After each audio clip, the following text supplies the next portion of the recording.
Jenny mentioned, asked me pre-op if we, pre-presentation, if we do anything with AR, and we do use, we do use augmented reality to a limited extent.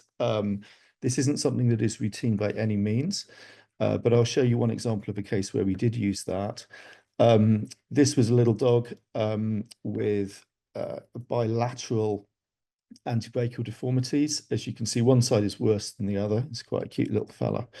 On one side, we were able to plan a correction with a single level osteotomy. On the other side, he needed a double level osteotomy. And again, this is, I guess, the previous dimension to everything that Brad showed in the materialized package. It's great to be able to do your segmentation to design your guides, to make your own guides. But the difficulty is not so much that, it's the planning. I mean, how do you know how to plan that in 3D, how to assess that deformity in 3D, where to make the osteotomies?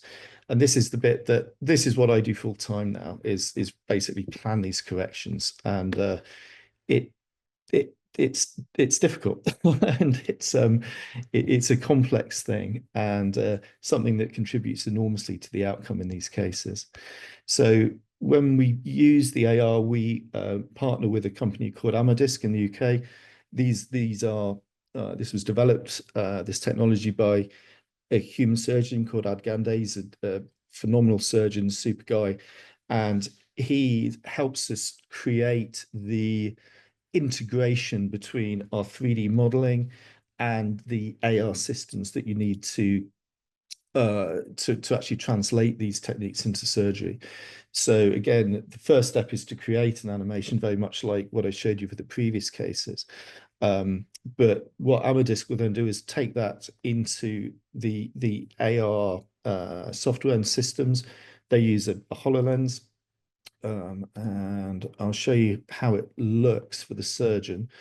Effectively, you can see, so there's a kind of a console, and what the surgeon here is doing, they can use their hand gestures to move between stages of the surgery, and then they can see instructions for those stages listed, and also the animation, the 3D animation, kind of projected, so that they can see what they kind of need to do next. So that was it's brief, but you get the picture. And I think for the more routine things that we do, arguably not essential, but for more complex applications like the double level corrections, the custom plate stuff, some of the neurosurgical applications, this is a wonderful tool, and I think it will become a lot more popular and a lot more used. And that's Woody's outcome. He did really well.